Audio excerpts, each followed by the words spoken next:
Grilhões partidos. 266. Não parece natural que se escolham as provas menos dolorosas? Pode parecer a vós, ao espírito não. Logo que este se desliga da matéria, cessa toda ilusão e outra passa a ser a sua maneira de pensar. Livro dos Espíritos, parte 2, capítulo 6. 11. Epilepsia. Concluída a assistência à senhora Eudóxia, o amoroso mentor convidou-nos a observar uma jovem que dormia desassossegadamente. De quando em quando era sacudida por tremores violentos, ao mesmo tempo que exsudava abundantemente. Não ultrapassara os 20 anos, embora o desgaste orgânico que a consumia. Observamos que, a despeito do ressonar angustiado, não se encontrava exteriorizada. Antes, parecia agitada em espírito, com visíveis sinais de perturbação psíquica. De repente, pareceu despertar e, assustada, com os olhos desmensuradamente abertos, pôs-se a gritar como se possuída por sevícias rigorosas.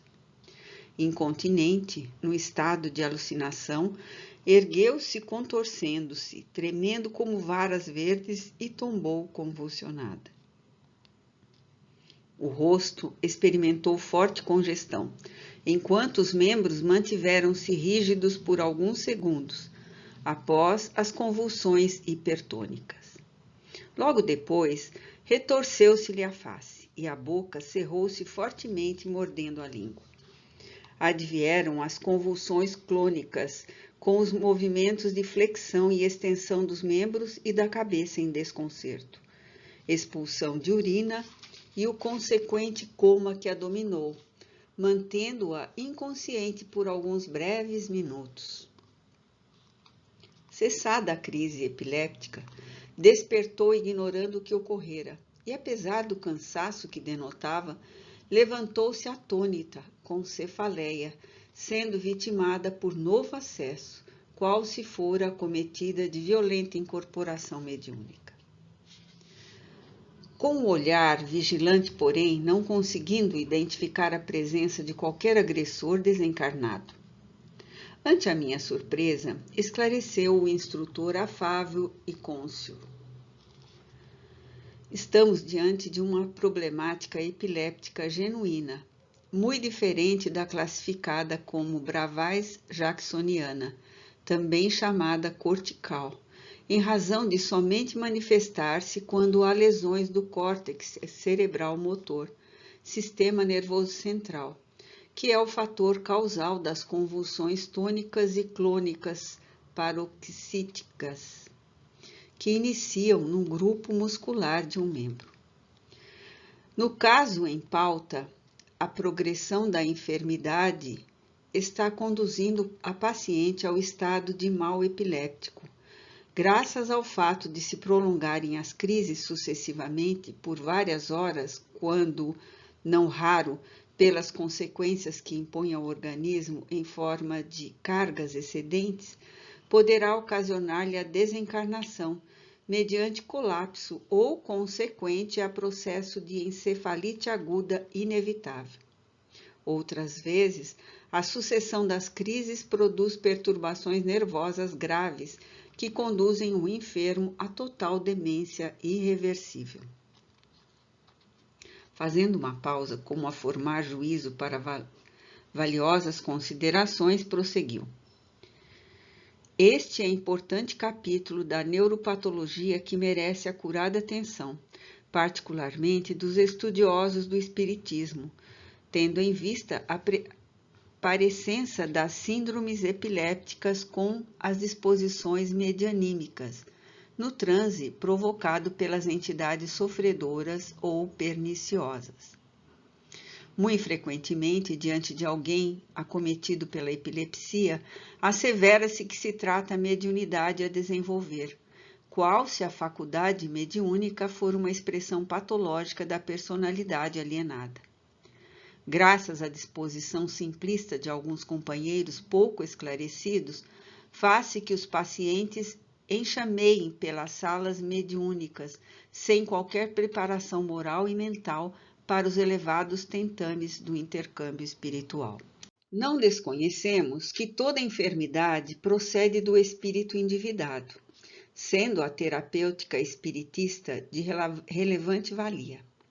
Convém, porém, considerar que antes de qualquer esforço externo, se há que predispor o paciente à renovação íntima, intransferível ao esclarecimento, à educação espiritual, a fim de se conscientize das responsabilidades que lhe dizem respeito, dando início ao tratamento que melhor lhe convém, partindo de dentro para fora. Posteriormente, e só então, se fará lícito que participe dos labores significativos do ministério mediúnico, na qualidade de observador, cooperador e instrumento, se for o caso.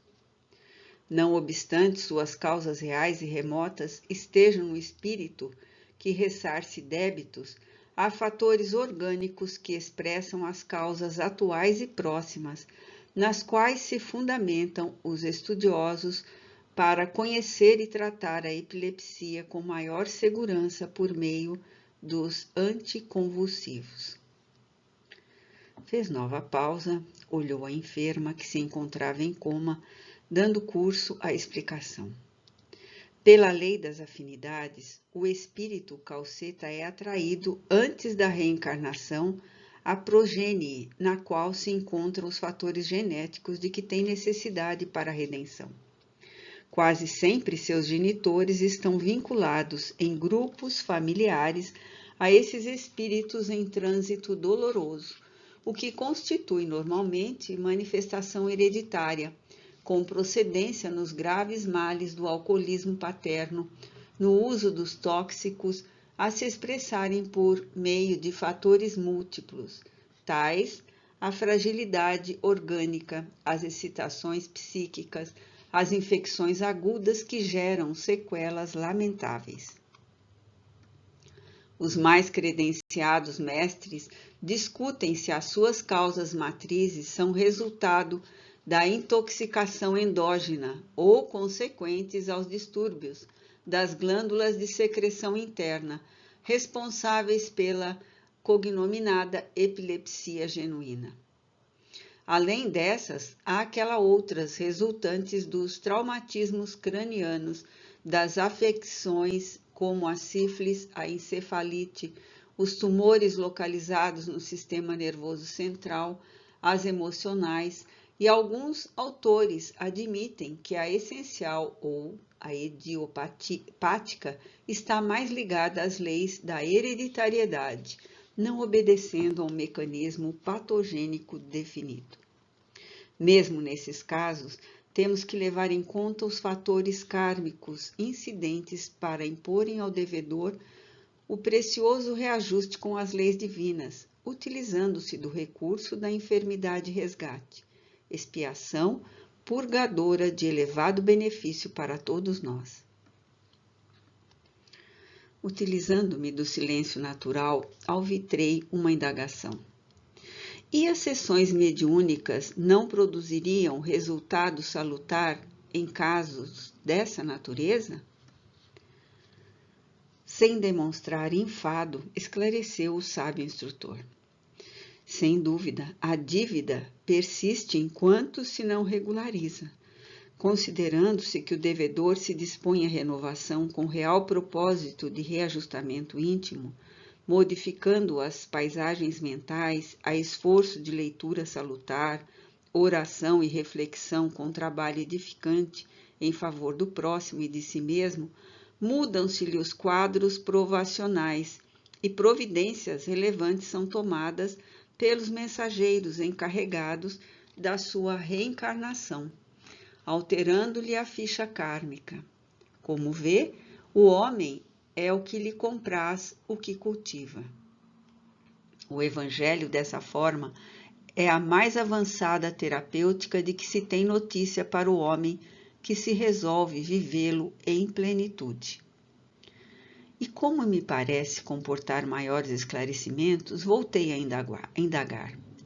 Seria então de supor-se que não ocorrem manifestações de epilepsia simulacro, isto é, obsessões cruéis produzindo aparentes estados epilépticos?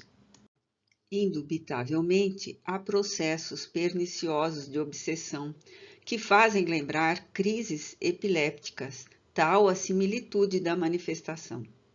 No caso, porém, em pauta, o hóspede perturbador exterioriza a personalidade de forma característica, mediante da psicofonia atormentada, diferindo da epilepsia genuína. Nesta, após a convulsão, vem o coma. Naquela, a crise sucede o transe, no qual o obsessor, nosso infeliz irmão perseguidor, manifesta-se. Ocorrências mais comuns dá-se quando o epiléptico sofre a carga obsessiva simultaneamente, graças aos gravames do passado, em que sua antiga vítima se investe da posição de cobrador, complicando-lhe a enfermidade, então com o caráter misto.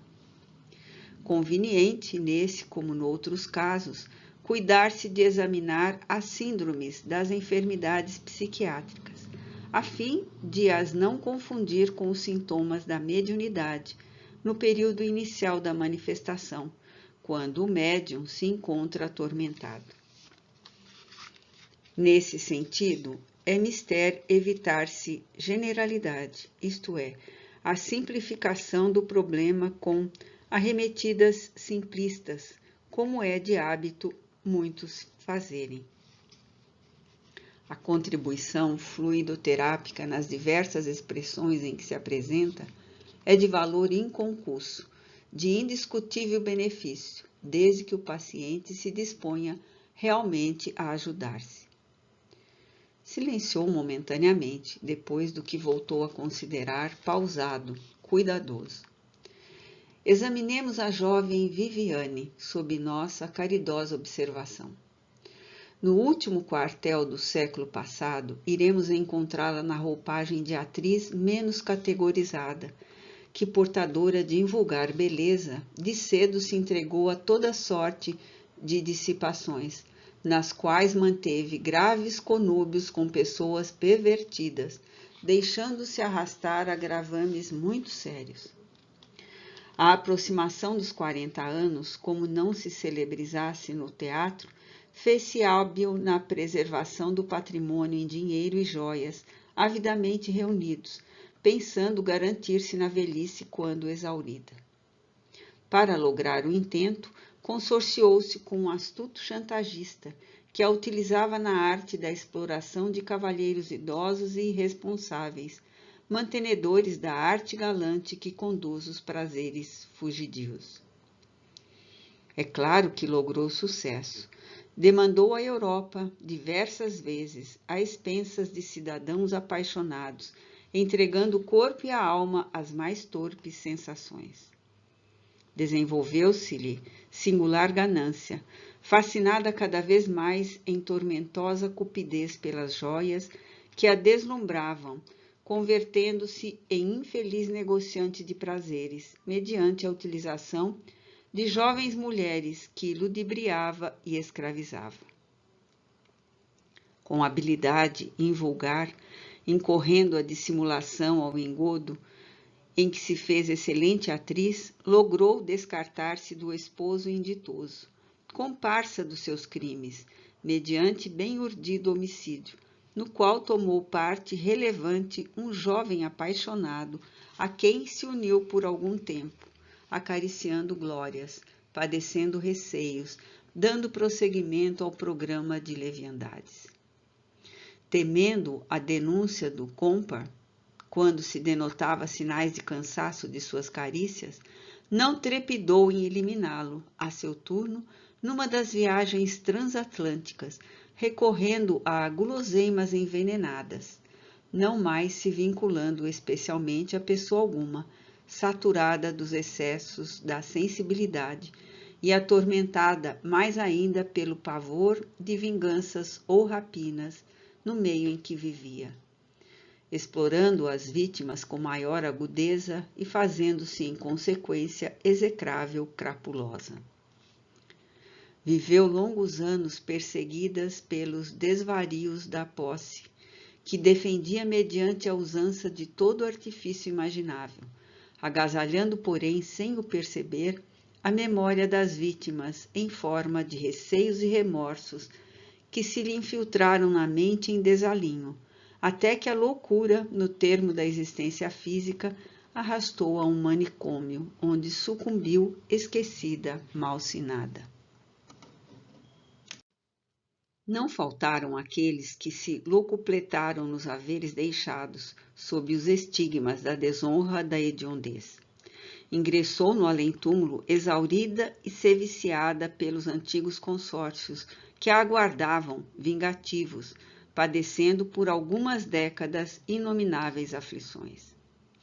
O genitor atual é o antigo esposo que a precedeu a fim de esperá-la e que não titubeou em interná-la nesta casa, logo se lhe agravaram as crises epilépticas, depois de martirizá-la demoradamente com o desprezo e o ódio com que a tratava. A mãe, por sua vez, é uma das jovens exploradas que desde cedo exteriorizou singular aversão pela filha enferma, desde os verdes anos da primeira infância, quando padecia as ausências prenunciadoras das disritmias cerebrais, que se agravariam na puberdade, tornando-se a epilepsia genuína de hoje. Compungido, o orientador facultou-nos, em pausa significativa e oportuna, reflexionar ante o quadro austero do sofrimento, a refletir a justeza das leis da vida, que não esquecem, não condenam, não liberam, senão pela reabilitação do culpado. Condicionada por longos anos, elucidou com benignidade a dissimulação, a mentira, ao suborno, acalentando pavores que arrastaram a loucura. Lesou os centros perispirituais em que, se fixando no novo corpo, alteraram o metabolismo endócrino, produzindo a enfermidade que ora lhe cobra os delitos cometidos. Em face do estado avançado da enfermidade, porquanto as fixações mentais antigas ressurgem como alucinações que lhe complicam o quadro patológico, defronta, quando se desprende parcialmente do corpo, nas rudes refregas convulsivas, o amante assassinado ainda no plano espiritual, que a atemoriza com bem urdida maldade. O horror que a assoma se transmite à aparelhagem orgânica, motivando nova e penosa crise a suceder-se, não raro por horas contínuas. Tem, então, noção do resgate, embora o tumulto que a vence, reconhecendo a culpa que arrasta consigo, aspirando pela libertação que pressente próxima. Realmente arrependida dos erros praticados, não jaz aqui à mercê do abandono, uma vez que antigo afeto, em melhor posição espiritual, que intercedeu pelo seu renascimento, vem visitá-la com assiduidade, lenindo-lhe as aflições e encorajando-a a avançar. Nunca faltam os sublimes recursos do amor, mesmo nos abismos mais infelizes, onde vigem os déspotas e os maus de todos os tempos, ali transitando para as experiências libertadoras. Nesse comenos, adentrou-se pelo apartamento respeitável, entidade que nos saudou cordialmente, acercando-se da enferma que demorava em estado comatoso no solo. Envolveu-a com imensa ternura, aplicou-lhe recursos refazentes e balsâmicos, desembaraçando-a dos fluidos tóxicos que a entorpeciam e despertando-a pouco e pouco fê-la reconhecê-lo. O semblante se lhe tornou agradável, descontraído, e tomada por inusitada emotividade, deixou-se conduzir, afastando-se daqueles sítios na busca de renovação e paz. Acreditamos, arrematou o mensageiro da caridade, que logo mais desencarnará, vitimada por um colapso cardíaco, após haver pago os compromissos negativos antes assumidos. Muitos companheiros lutariam para que permanecesse no corpo, esquecidos de que a vida verdadeira é espiritual, representando a experiência carnal, bênção e oportunidade transitória para a nossa evolução. Estávamos fascinados. Realmente, também nós, quando no corpo físico, supunhamos que na epilepsia defrontávamos invariavelmente o fenômeno obsessivo, sem logicar que no organismo vêm impressas as necessidades de cada um, a se traduzirem como deficiências, limitações, coarctações, problemas de saúde. Idiotia, oligofrenia, mongolismo, epilepsia, psicoses várias, esquizofrenia, demência são terapêuticas de que se utiliza a justiça divina para alcançar os espíritos doentes que tentam fugir à verdade, mancomunados com o crime e a ilusão.